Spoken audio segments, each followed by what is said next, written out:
Welcome to church. I'm Jesse Peterson. Thank you so much for being with me. I absolutely appreciate it.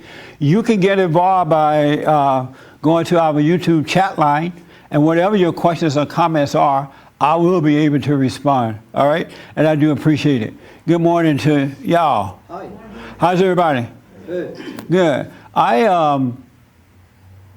What do I want? Any questions or anything for me before? Oh, good. Somebody came with a question. And in the meantime, I want you to turn to, I guess, Matthew 5:11. We're going to talk about that, I think. Go ahead, Ed. I got a question about business. I always have questions about business, right? But you had a session that I missed. The question you asked was, what does the following really mean? Give to Caesar what is Caesar, give to God what is God's. Right. Maybe a couple months ago. And I actually thought about that a long time. When I was a kid especially, I didn't quite get it. And let me tell you what I've thought of that it might apply to. I've had business opportunities that were really huge. And I mean, to the point where I'd be calling in from Brazil at the beach on how's it going Sunday morning with you, Jesse? Right. Kind of stuff. But I felt that the people who presented the opportunities to me were not good people, unethical, didn't behave right, for whatever reason, and I walked away from them. Now, these people are no better or worse than me. Right. But there's that whole sense of like, geez, I'd be a lot better off if I had followed them or worked with them. And it just kind of bugs me that you know, maybe there's some way to be able to work. I mean, you're in the world, right? You could work no matter where you are, you're going to be working with all kinds of crazy folks. Right. And, you know, so do I pick somebody more crazy than most or not? And, you know, you get a little older, you start thinking, gee, I wish I would have invested in X. So, But I didn't invest in X because person Y was behaving in a manner that seemed inappropriate to me. And they do okay. They do well, right? Right. So that bugs me. Yeah, they do really well. Two commas well. So you met some people that were in business, Yep. and you could have worked with them, Yep. and it would have helped you learn and grow and do business even better. Well, It would I have- don't know if all those wonderful things would have happened, but I definitely would have made more money. Right. But because you saw something wrong with them, you judged them, and you decided not to do it. Exactly right. That's an amazing story. I judged them. Yeah. And this has happened now half a dozen times. I had a guy call my show a couple weeks ago, and he could not understand why I would. Oh, he said, I really like your show. I like your radio show. I like what you talk about. And at my church that he goes to, we talk to the young people about what you talk about, and they want to know why would you vote for someone like Donald Trump? And I said, well, why would they ask that question?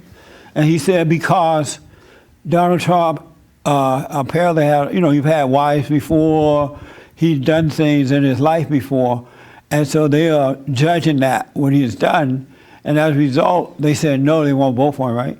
And so instead of me responding to that, I started asking this Christian guy about his life. You know, have you ever done anything in the past that you don't do today? You know, have you ever had this relationship with a woman that you don't have today? Did you learn from yourself? And he was answering for a while, and he said, this is not about me. And so what I realized, and he realized, is that he's judging the president for his past when he hasn't dealt with his own past yet. He has a past too. And suppose he run for president, but he's not the same person that he was in the past. You know, you wouldn't want people not to vote for him. You wouldn't want to miss out on that opportunity. So likewise, I've seen so many people, they meet people along the way that can help them. Yep. But if they find a flaw in that person, Yep. they'll judge them and won't get the help. Yep. How dumb is that? Well, that's why I'm asking. That is like dumb. Because we all have sin. Some have overcome, some are still doing it. You can learn from that person, gather from that person, And just don't judge the person. You don't have to hang out with them. You don't have to live with them if you don't want to.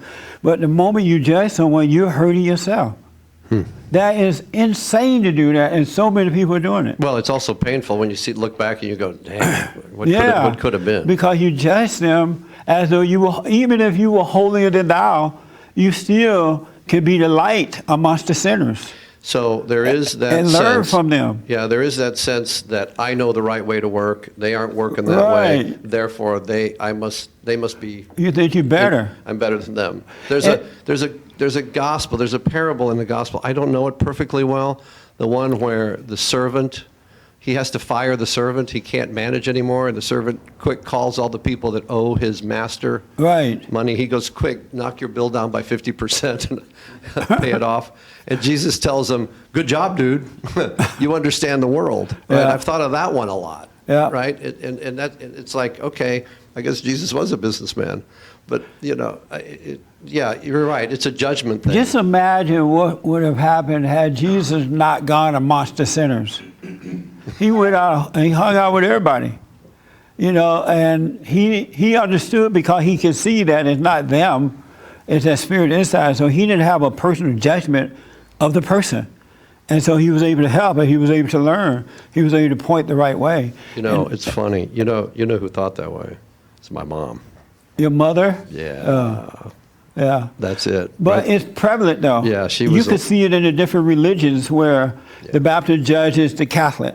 The Catholic judge the whomever. Every religion think it's better than the other in that it has a judgment upon it, rather than just being the example. And no, that's a horrible mistake. Yeah, well, yeah, it's at least a financial mistake. Well, I'm surprised Brendan won't divorce you, finding this out. It's about that thought occurs to me a few times a day. But. He's asking if he should have gone along the unethical way of making money. I think his question was, should I have gone along with them making the unethical? No, that's not the question. They weren't unethical. These were people that he saw some negative stuff in them, and he judged that. I mean, I'll give you an extreme example. There was a guy that worked essentially for me, right? He always showed up late, never returned his messages, et cetera, et cetera, et cetera. And the guy ended up starting a company, selling it to another major company, and now he is 8 digits into his bank account and enjoying life. And you on welfare with your holy self. Not quite, but that's the point. And I missed the big payday because I looked down on the way he worked and wasn't able to separate my judgment of him from the opportunity at hand. That's right. Now, it's a sophisticated thing because it gets into some issues, but really that's the crux of the matter. And when I look at, as he was spinning it out, I suddenly realized I'm picturing my mom. I'm picturing my mom and dad, and my dad looking at me going, oh, I can't talk to this guy anymore. Your mother hates him.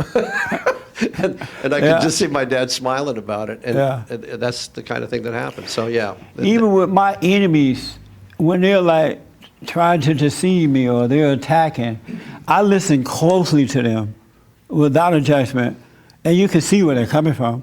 But I have no judgment because you can learn, and then by you being patient with them, they can learn from you too.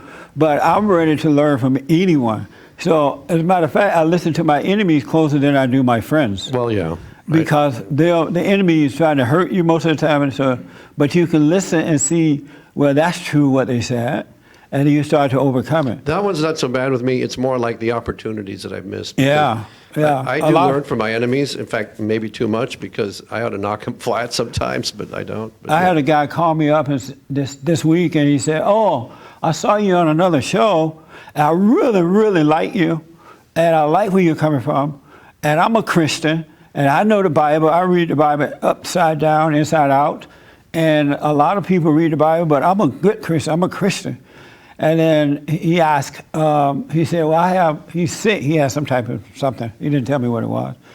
And he said, my wife left me, my kids left me, everybody gone. I'm like Job. I'm like, everybody want to be like Job.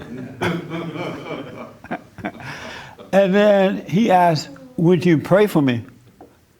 And I'm like, yeah, what do you want me to pray for? And so I prayed a little lightweight prayer, and then I recommended that he does the silent prayer. I said, download the silent prayer, and do it right. And so he did it, and then he called, left a message on the service, and said, "I'm so disappointed in you. You asked me to do this silent prayer," and he said, "That's Buddhist or somebody, or some other religion, right? Eastern religions or something." And so I'm gonna call him back. I'm gonna say, "Don't do it then. Stay with what you have working for you, because what he's doing is not working, right?"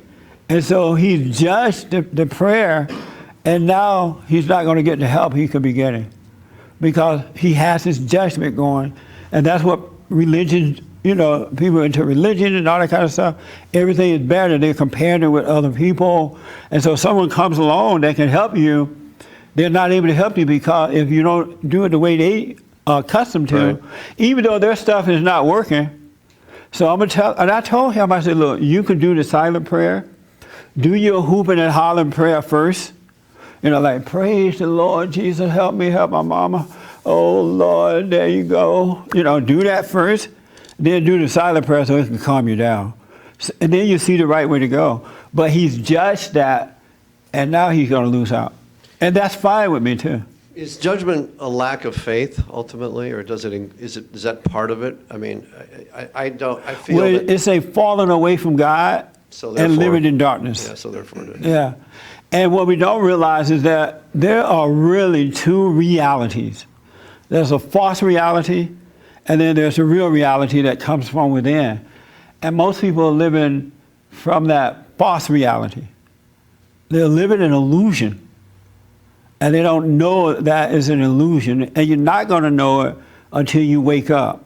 You're really, and I didn't, believe me, if God had not caused me to wake up, I would not know that there is an illusion out there that I have been living, and most people live. Everything you see is not real.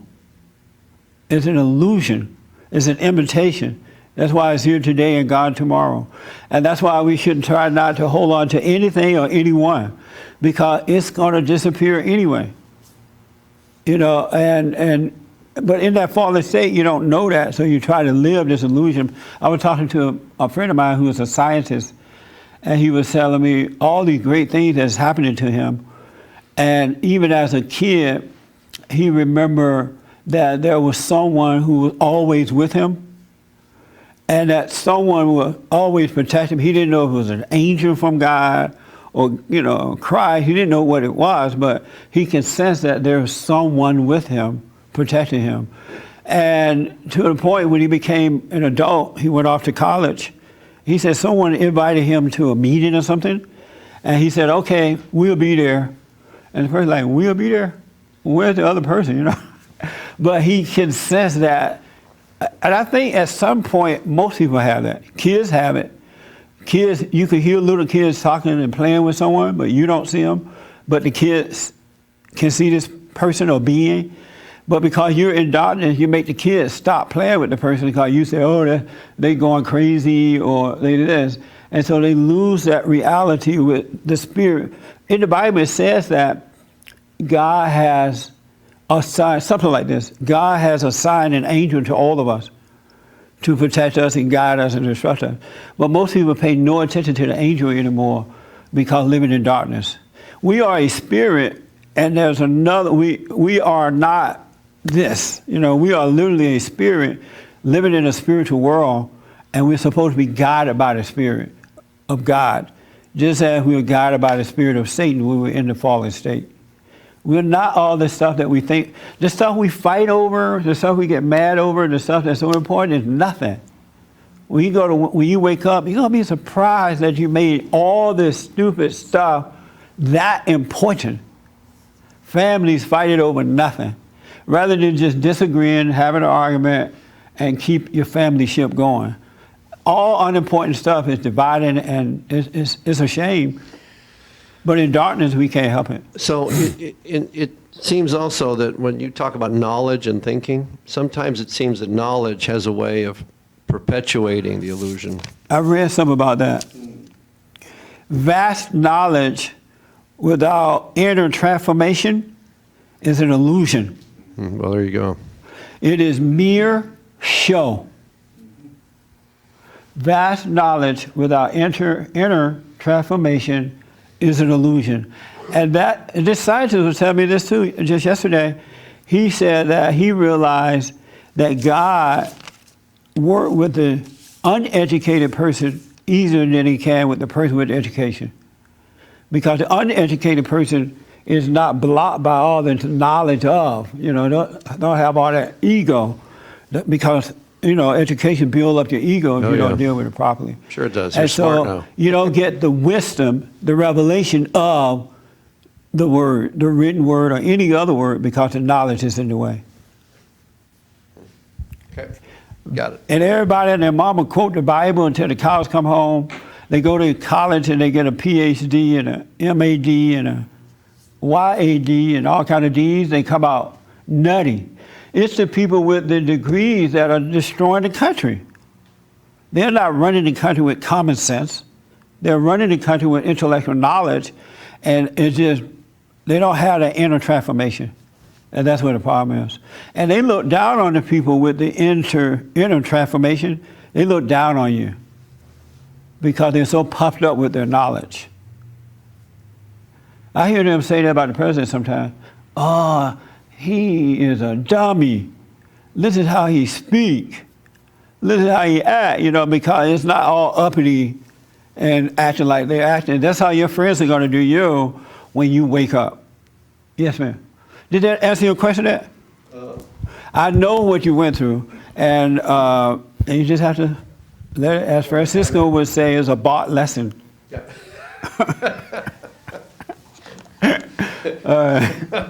That's a good phrase. Yeah. And so when you look back on it, do you have pain? I did for a while. Yeah. I mean, it was. I know what you mean. It was. Yeah, I did for a long time. Yeah. I was jealous. I was purple, green, and yellow with jealousy, right? But I actually went to the person and talked about that, and I learned some very powerful lessons about it. And I was able to turn it into knowledge. Yeah. So my ego was puffed up. Well, you learned something. Here's what you learned. Yeah. But still, there's the concept. It's so insane to take pride in anything that But you don't we realize do. you're judging. A lot of times when you're judging and you're in what you call the fallen state, you don't know you're judging. You think you're being Right. smart. You think Yeah. you're being wise. You think you're being logical. You think you're using your lessons from school. You Yes. think you don't know you're judging. Yep. Or at least I didn't. Although I will say yes, I judged this person because he was unsatisfactory at work, but turned into a genius outside of work. And I couldn't see that. Frankly, I was irritated that he didn't do a good job for me. Yeah. Right? Yeah. And earned a lot I of can money. see you doing that too, all puffed up. Totally. Yeah. It's a Can't you see it, Brenda? Walking around like he Mr. Know-It-All.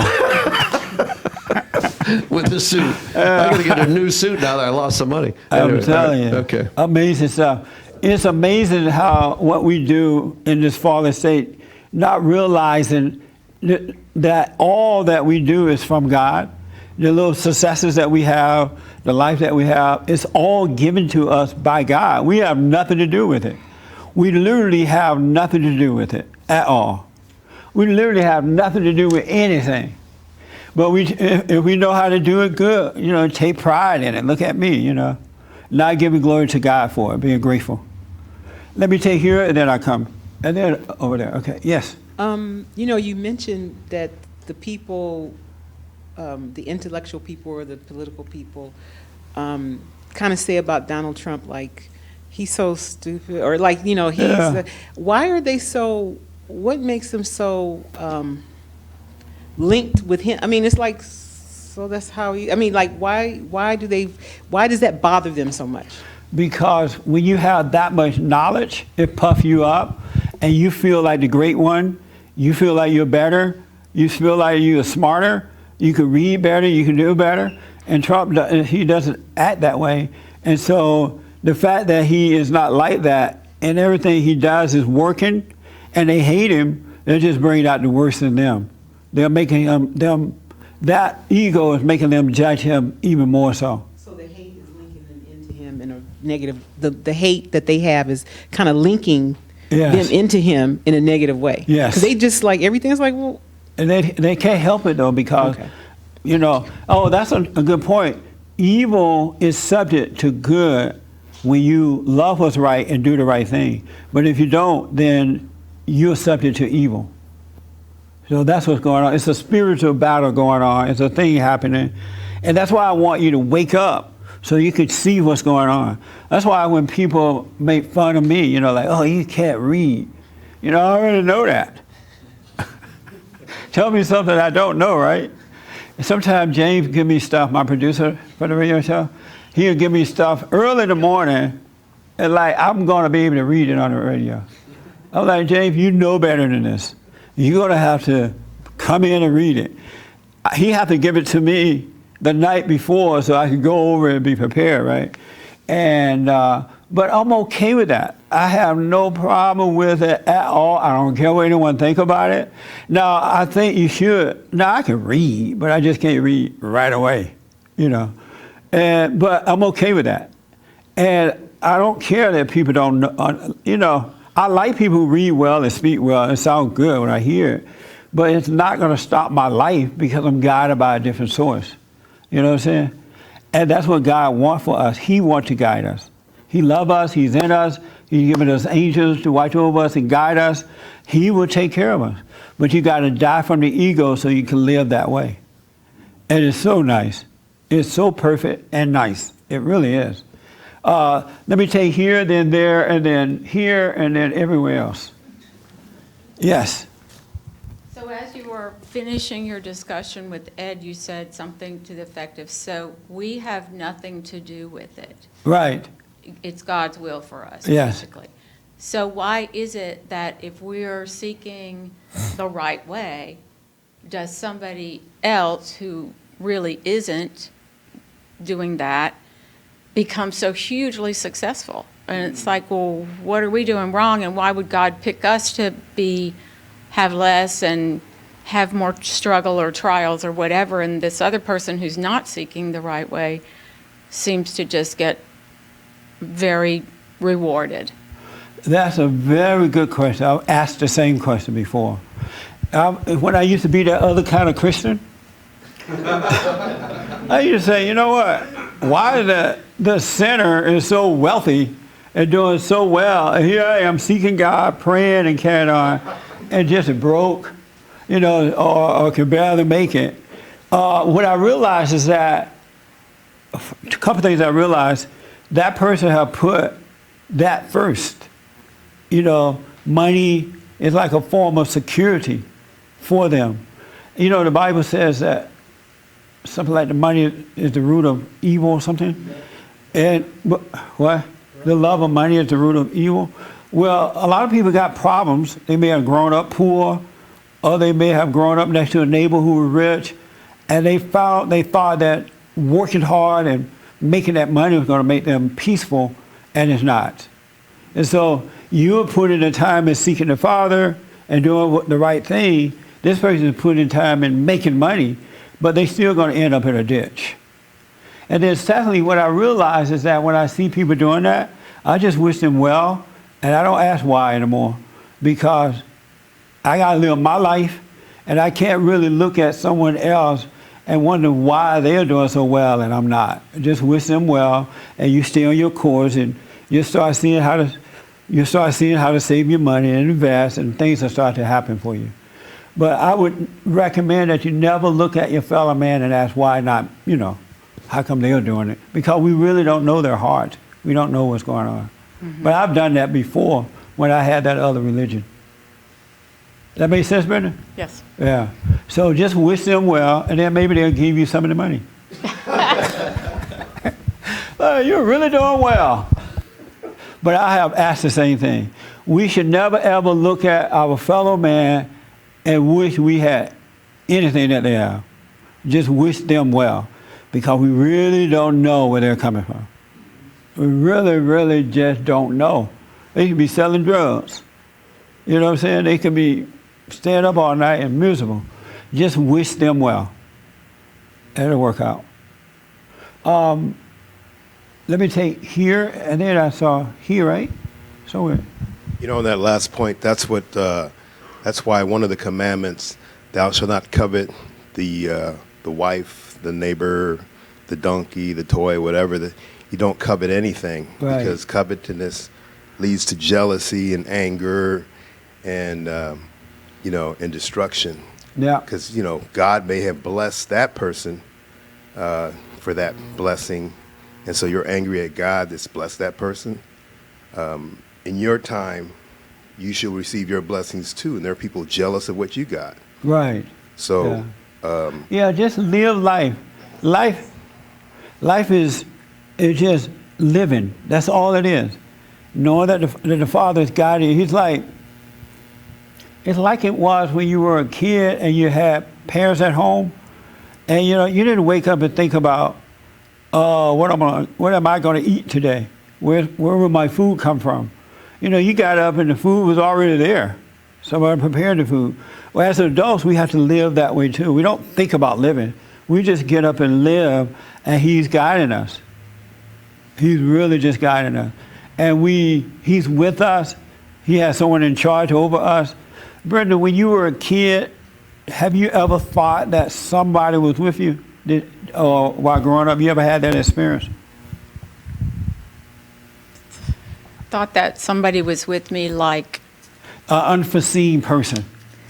Like someone was just kind of watching over you. Yeah. But then you lose that after a while. You're so traumatized, as you get older. You forget about this person that's with you. Mm-hmm. Have you ever had that experience? Yes. Yeah. Mm-hmm. Have you ever wondered, how come I forgot that someone is with me? Because you don't think about that now, right? Right. Yeah. Isn't that something? Mm-hmm. But someone is with you. He has someone watching over you every day, all the time, even while you sleep. He loves us enough to put someone in charge of us to make sure we're fine. Mm-hmm. It's just, I think when you go through hard times, it feels like, why is this happening to me? Right. When I'm trying to do things the right way, or what I think is the right way, and seek God, and it's like, well, I'm trying to do all the right stuff here. Why is this happening to us? From this day forward, I highly, highly, highly, and highly, and highly recommend never ask why again. Just relax and go through it. And don't ask, why is it happening for so long? When will it be over with? Yeah. Anybody, you've done that before? Mm-hmm. Yeah, like, oh, Lord. I tell people to suffer through it, just relax in it and go through it. And they're like, how long should I suffer? How long should you go through it until it's over? Because you're going to see some whole lot of good stuff from that. You really, really will. And so you have no judgment of it. You don't want it to end or not end. You don't want it to continue. You don't want it not to continue. You're just relaxing and going through it. And that's what it means to be still and know God. And amazing things will come from it. It really will. It's not, like I tell guys sometimes when they're going through a divorce, and they're like, oh, why is my wife doing this to me? Why is the court against me? Why are they against me? And they're taking it so serious. I'm like, relax and just go through it. You're going to come out on top one way or another. You cannot lose when you allow yourself to go through it. But the problem is, human beings, and I've been guilty of this, don't want to go through anything. Who want to have pain? Who want to have frustration? Who want to be worried about how the outcome going to be? Because most of the time you don't see the outcome, right? So you want this thing to hurry up and be over. You got to be willing to endure as Christ endured for us. You got to be willing to endure, even if you can barely breathe. Even if you're still alive but barely breathing. You got to go through it. And it's amazing because you're trusting God. You're not trying to fight it. You're not blaming. And you're going to see that everything that happened to you, you brought it on yourself anyway. When you go through something quietly, you will see, wow, it really wasn't that other person. You start to see how you brought it on yourself, but you couldn't see that you were bringing it on yourself. You didn't know it. And so now the outer source is attacking or whatever may be going on, or you may be failing in life, or it seems like failing, and you blame everybody else, not seeing that somewhere in the past you didn't do something right, or you did something wrong, or you missed out on, like Ed was saying about the opportunity, you missed out on something. You brought that on yourself. And once you wake up to that, it never happens again. Your eyes are open. So that's why you need to go through that darkness and come out into the light. That make sense? So so whatever you're going through, Brenda, as long as you got, just relax and go through it and get up every day, do what's in front of you to do. Don't make a big deal of it. Even if you're feeling grief, don't even let your husband know. Just keep it between you and God and do what's right. Do what's in front of you to do. Don't have an opinion about it. And it just all works itself out. And you'll come out on top, a better human being. So take the pain. All right? Mm-hmm. Yeah. It's hard enough being married to Ed. No, I'm kidding. Ed is my friend, folks. So I'm just. They're like, why are you picking on Ed? I don't feel like you're picking on me. Yeah, somebody asked me, why do you always pick on James? No, I don't feel like that. So, let me take the online, and then I'll come back into here.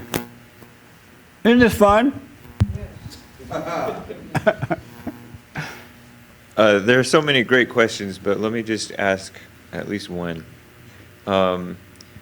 Jesse, is it possible to be in a fallen state after forgiving your mother? Alex asks. After forgiving your mother? Yeah. That would have to happen between you and God, because, He's the one that draws you into the kingdom of heaven within. And so, yeah, it is possible, because maybe there's some other stuff. Maybe you need to forgive your father too, but there's other stuff maybe you haven't dealt with. So yes, that is possible. When you wake up, you will know it. I can take one more. When you wake up, you will absolutely know it, because everything is different. You see things different. You feel differently. Your burdens, your problems are taken away. They're no longer there. On the inside, you have perfect peace. When you wake up, you will know it. You can now recognize the voice of God as opposed to the voice of Satan. You know what his voice is like, so you don't go with that. You will wake up. When you wake up, you will know it. And you can't make yourself wake up. Yes, James? So yes, it is possible. What do you do when you catch yourself judging somebody? Just realize you are. When you're judging someone, just realize you are. Stop it. That's all. Don't judge yourself. Don't say, oh, I'm falling back. God is not with me. Don't make any more judgment of that. Just realize, oh, I'm judging, and let it go. All right? Don't pile on with more judgments. I'm an awful person. Blah, blah, blah. I thought I was a Christian. I hate myself. God is not with me. Don't do that, because you're still playing God. You're still judging. Really. We don't need to do that. That's not required from us. Only thing that's required from us is to live. Become a living being. Let me take here, and then everywhere else. I like the questions. Yeah, I just wanted to give feedback on some of the things that we're talking about. Let me just add something to you. Sure. Between, there's a location inside of us where Christ dwells, all right? The real us. And then there's another location where Satan dwells. That's not us. And so, the battle is going on between those two. But because it's a physical and a mental battle, you feel it in your body and in your mind, you think that is you, and you think that you need to do something about it. It's not you, and there's nothing you need to do, but recognize that this battle is going on. That's why it's so important to get to know yourself, so you can see the difference between the not you and the you. So you have a protector on the inside that is fighting this thing up here, protecting it from you, the real you. Isn't that amazing?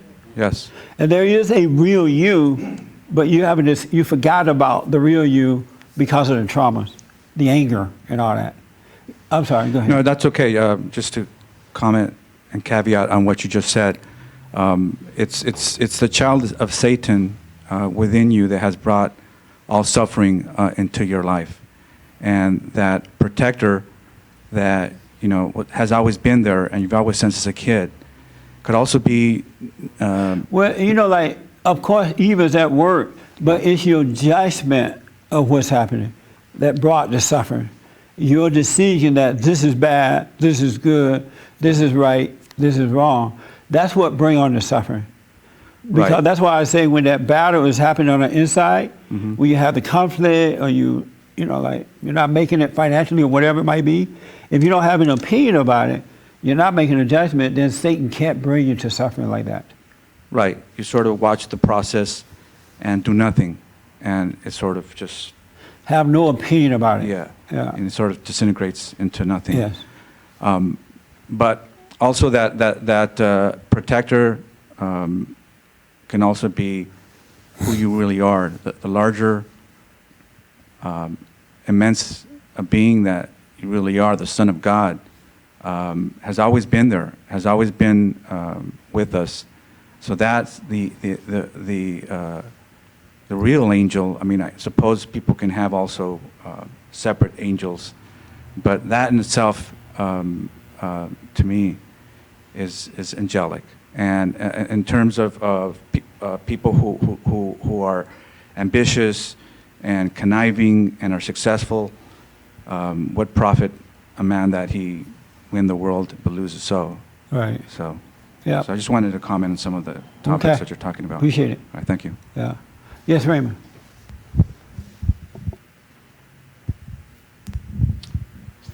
Correct me if I'm wrong. You said earlier that people can be deceived if they have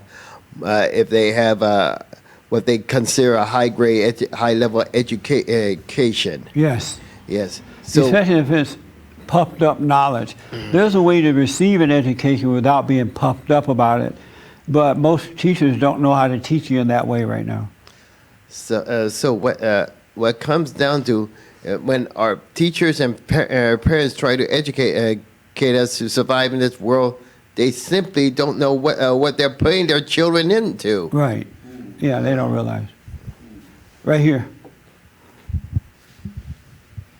I was gonna ask if you have kids and you're trying to teach your kids certain things. I think I kind of answered my own question, but you have kids and you're trying to teach your kids what not to do and what to do, kind of. Right.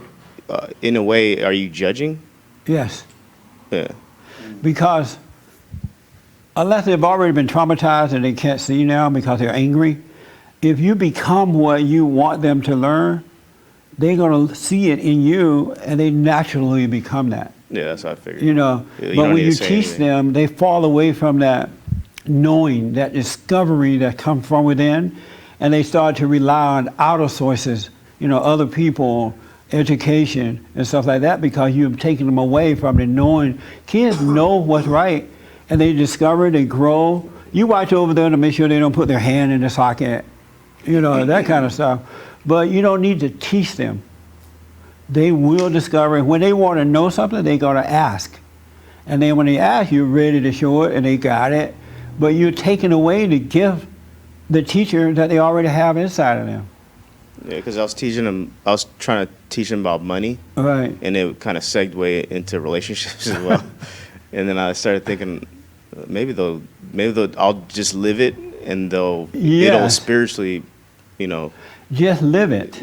You got to be the light that they look at and see the right way to go. Because they're so innocent, they're going to see your light, and they'll follow that light. It will cause them to grow in the right way.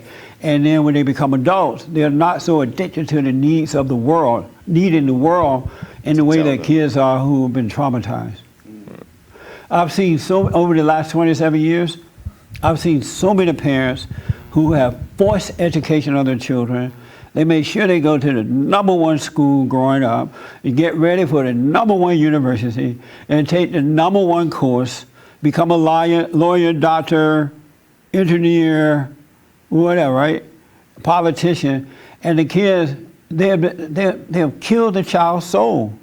And so the child go and get all this stuff, but now the child got so many problems as an adult, they can't do what they went to school to do because they're so unhappy. the parents, and a lot of times it's the mother, the father do it too, has imposed their identity upon the children, and now the kids are living the parents' life, unhappy as adults. It's so sad to see it. It really, really is. They are someone else and not themselves. They could be making buku money, but they're still not themselves, so they're unhappy. Mentally ill, taking on medication, antidepressant medication, all kind of stuff. But if the parents just be the light of what the kids, it's like Christ is our light. He's not forcing us to become even like him. He doesn't force us. He's a good example, and we see it, and we want to be that. So yeah, just become what you want them to be. Did they get over the traumas yet? You apologize to them for the mistakes that were made? Yeah, I don't know how I could tell if someone's getting over a trauma, but they're different. Like my kids are different. Oh, okay. They have. There's some times where that's why I'll start teaching them certain things and say like, you know, because they're like, oh, like my son, he was kind of not concerned, but he was just thinking, oh, you know, there's a lot of dudes coming around my house, you know. A lot of what? A lot of guys coming around my house, and he was starting to feel like, you know, something funky about that. Yeah. And I said, well, the way you feel is right because something's telling you that there's something wrong. That's right. You know, I said, but don't judge it. Don't be mad about it. I said, don't be mad about it. Don't judge it. Just kind of, that's just a lesson for you kind of thing. So they see this at the mother's house? Yeah. Right. So, that's so unfortunate. Yeah. So that was Did my concern. you tell the mother she need to back off because it's hurting the kids? No, I'm not going to tell her that. You're not? Why not? You should at least warn her. You know, my son said. Warn her with what? I said warn her. I know. What am I going to warn her that with? My son said he's feeling uncomfortable, something weird about all these guys coming around. I want you to be aware of that so you can stop it or something. It's affecting him. Yeah, and even if she doesn't take your advice, at least you warn her about it. All right. What? Yeah, I don't know about all that. Is that hard to do? I don't like telling people when they're she's an adult. She's not. But this is for your son, not for her. Yeah, but it's what then what? She tells me stuff, you know, but I consider it. But that's because I'm a different type of person, you know what I mean? Right. I'm not gonna. She won't listen to you? No. So if you told her that, what do you think she would say? She would probably bring up something that I did in the past or something like when I was 5. Yeah. You know, so it's just pointless. But you still, since your son mentioned it to you, I would still mention it to her. I'll say it, but I'm just because saying, like, might not I keep be it between. aware enough to know that it's affecting. She's aware. Huh? She's definitely aware. Just tell him that Jesse told you. Oh, okay. Yeah, so Jesse told me to tell you, my son told me that it feels weird, all these guys coming around. So Jesse told me to tell you, I can't believe you won't tell her though, for your son's sake. Well, I've said so many things that to me it's just pointless. You know what I mean? They've told me stuff and I tell her, and so it's to me there's no point in telling someone over and over, hey, you're messing up. Like these kids are saying something. Oh, I see. You know, but she'll tell me, and I'll say, oh, that sucks. Let me adjust that. You know what I mean? But that's why I said everybody's different. So yeah, that's why I don't like divorces. Yeah, exactly. It's a horrible thing for children. Yeah. Yeah. Okay. Yes, Frankie. 2 things. First thing is on the soul. It's not talked about much, and it's not understood very much, but it's like a vapor or a small flame. Could easily be snuffed out in children, and you know it destroys their nature, and it brings conflict on them. And same with adults. It hurts adults, you know, too much education and things like that. It's very dangerous. I don't think you'd get along in life without it. The other item. Make it short because of time. I'm about to run out of time. So. About the person, and the greatest gift, one of the greatest gifts God can give you is the present moment. In the present moment, you know what to do, what investments to make. The curse that Satan gives you is remembering your mistakes and the things that you should have, could have, would have done. Unless unless God gives you that present moment, and tells you what you need to do, what you should do, then you'll never be successful. It's a curse of older people Stop like me. it. I can't talk no more. That's it. Thank you. That's my friend too, folks. I can yell at him as well. I'm feeling a little rush. Go ahead, James. I need to go here. Did you find Matthew 5, somebody? What does it mean to judge with righteous judgment? What does it mean? Oh, to have no opinion of it, no feelings from it, no good feelings or so-called bad feelings. You have to be able to see injustice, but have no personal opinion about injustice. And that's what discernment is. You have to be able to discern it because you need to be protected from evil, but don't hate evil.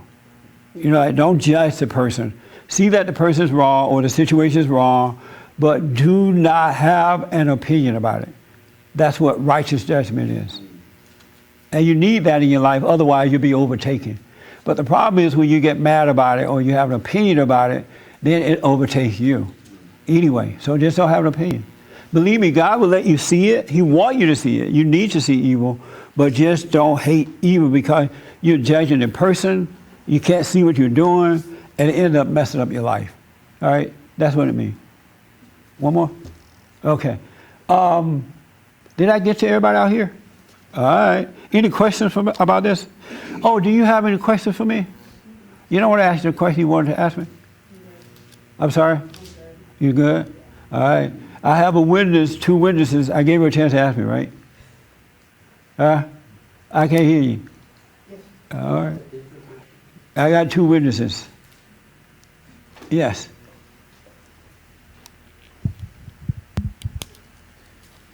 By the way, Bateg's 900, a faithful viewer, donated via super chat online. Oh, cool. Yeah. Thank you. He actually asks, Jesse, my brother is a former alcoholic addict. He got married and has 1 child and 1 stepchild and recently relapsed. Got a DUI last night. How can I help him?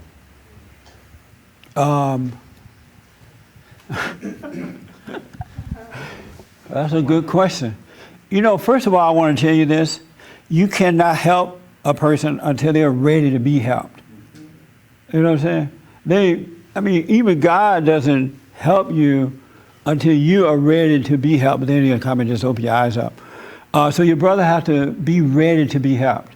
You know, since you've been, listening to what we were talking about, you know about the prayer, you know what anger can do. I will let him know to check that out and see if he has anger and tell him he needs to just pray and then leave it alone because he has to want help. Otherwise, it's like giving good information to pigs. All right? They really have to want it. Yeah, something like that. So they have to want help. I work with so many people and I find out they just don't want help. They pretend they want it or they don't. How many of you pray every day? And how many don't? See? Prayer is the way to go. You should stay with the prayer. And I've been saying that for 27 years straight. But still people say, no, I don't pray. I pray sometimes. I pray on the way to work. You mean your prayer? Yeah. Yeah, the silent prayer. Yeah. But most people won't do it, but I'm telling them what helped me, it slowed me down so the Father can catch up, the truth can catch up, and change my life. It's just that simple. But yet, they won't do it. Why don't you pray? Yeah, the silent prayer. No, well, I meditate every day, but I don't do the, hey, God, give me a I make the silent prayer. Machine. Yeah. Yeah, no, I meditate and pray every day, yeah. All right.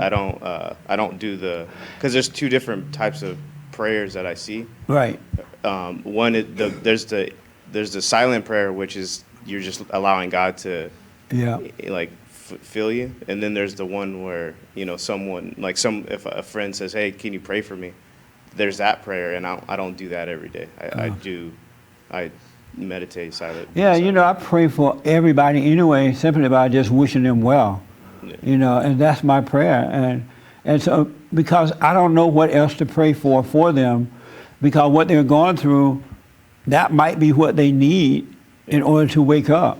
And so if I tell God, oh, take the disease away from the person, and then what they're going to have to wake up with, So I wish them well. But yeah, I flipped it. Before, I used to pray like the other way all the time. And I don't know, my life was kind of a little wacky, but it's flipped. Now my life feels, it's kind of, Yeah, it's amazing, huh? Yeah. I've seen you change too, man. That's great. Yeah, I cut my hair. Yeah, you look like you got some sense. Yeah, I did. Nice haircut. A little. You're getting better, though. That's a good example for your children, too. Yeah. It really, really is. That's great. Yeah. There was a caller from Illinois to my radio show. South side. He grew up on the south side of Chicago. Did y'all hear that call? It was amazing. It was like milk and honey to my soul. It was, if you haven't heard it, go on my YouTube channel or my Facebook page and check it out. It was an amazing, from a black guy, uneducated, grew up on the south side of Chicago. And in short, he said he had so much anger that he would just wake up angry, mad about nothing. He had no idea that you could get past that. And so he started watching my YouTube channel and listening to my radio show and stuff for about 5 months, right? And all of a sudden, he realized it was the anger was the problem. And I don't know if he used these exact words, but God just kind of wiped that anger away from him. And now he can see it. It's just amazing. And the guy's like uneducated. He speaks as bad as I do, but it's so sweet. It is so natural, and it's so true. And so make sure you check it out. It was an excellent, excellent call. Excellent witness to what happens when you overcome that anger. And he was perfect for it. So make sure you check it out. All right. Who have Matthew 5 for me? No one? I do. Let me have it. Read it. Ray. Hold on for the mic. What verse? 11. You ready? Yes. Okay. Blessed are you when they blessed are you when they revile and persecute you, and say all. Jeremiah, hold the mic for him, so he can bring the Bible up closer to him.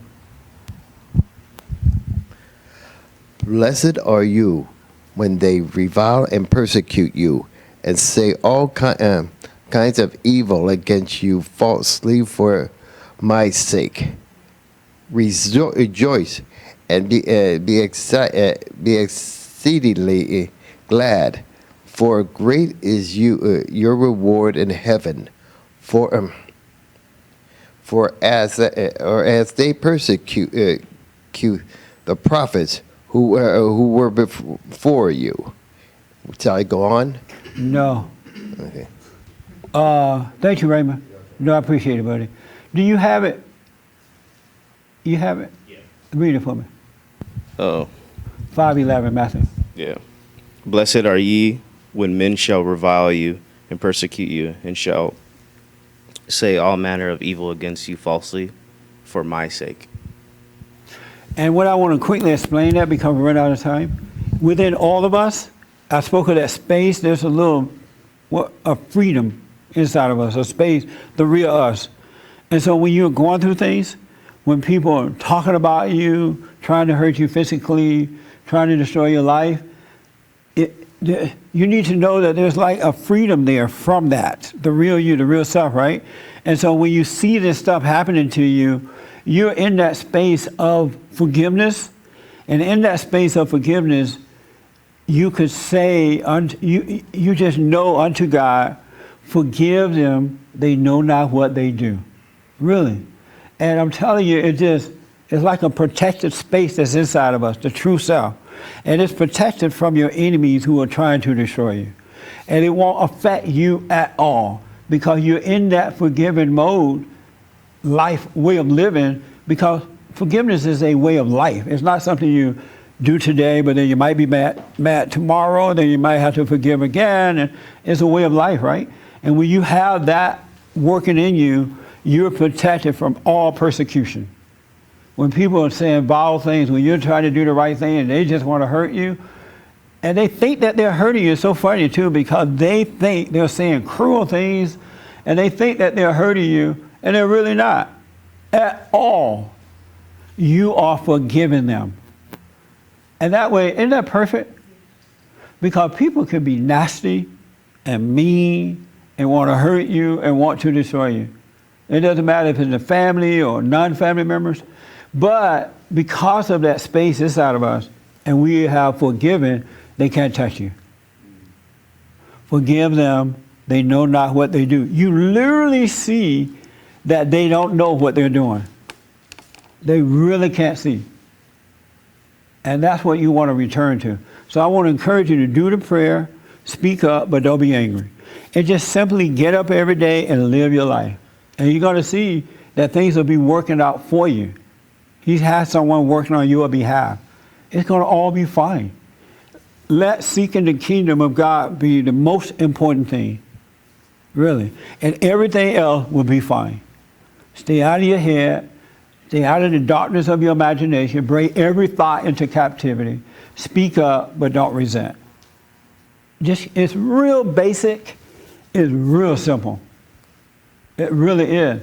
You get lost in your head, though, it becomes difficult. Any questions about that? Yes.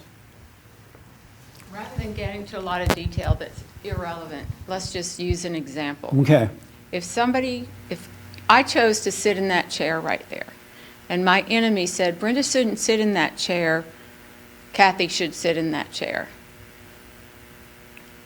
And that's my enemy saying that, and they're saying, Brenda's not good enough to sit in that chair, she shouldn't sit in that chair, it's not her chair to sit in. Yeah. Should I give the other person the chair? That's right. Yes? Yes, ma'am. I thought so. Okay. Absolutely. It's such a perfect question, too. Okay. Get up and give your enemy that chair. Okay. Absolutely, brother. Why? See there? Don't listen to Ed.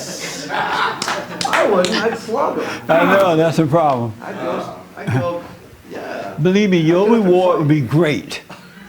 That's what I think. I think just let them have the chair. Let them have it. Because, that's right. There's all this negativity around me sitting in the chair, and the chair is not even that important It's to not me. important. Okay. There is nothing on earth that important that you need to be tripping over. Give your enemy the chair. Yes, ma'am. And don't listen to your husband. He's crazy.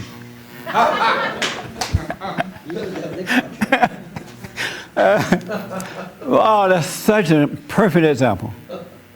Believe me, you'll get 8 more cheers later. And then you walk in the next time and get the perfect spot. It ain't no big deal. Yeah. That's a blind person can't see you fight over a chair anyway. I know people fight over money. Let them have the money. You get more money. Let them have it. Anyway, thank you for tuning in, folks. I absolutely appreciate it. I really urge you to seek first the kingdom of God and his right way, and all will be added. Because what's going to happen, you're going to return back to the Father, and the Father is going to bring you in, and life starts. You wake up, and then you start to live. And everything you thought was important, you find out that it was crazy. You're going to think, well, how did I? That's crazy. I thought that was so important. That's crazy. I thought I had to hang out with these people, or hang out with those people, or be like them, or be like that. You're going to want to kick yourself in the butt for being stupid. It's so silly the way we are in that fallen state. Don't forget, we need your support. Donate to the church, to the organization, by going to rebuildingtheman.com/church. We're on Newsmax TV Monday through Friday, from 6 to 7, but the radio show is 3 hours. Where can they find that information, James? The radio show? The cable, yeah. It's all on Jesse Lee Peterson. Okay, go to jesseleepeterson.com, and you can see we're in over 50 million homes around the country. All right? And what else? And we provide counseling. If you need counseling, we have the best counseling service on this side of heaven. All right, thank you so much for tuning in. And thank you all for coming. I absolutely appreciate it. Yeah. Oh yeah. Yeah, that was fun. That was fun and simple and easy. I didn't get to half of the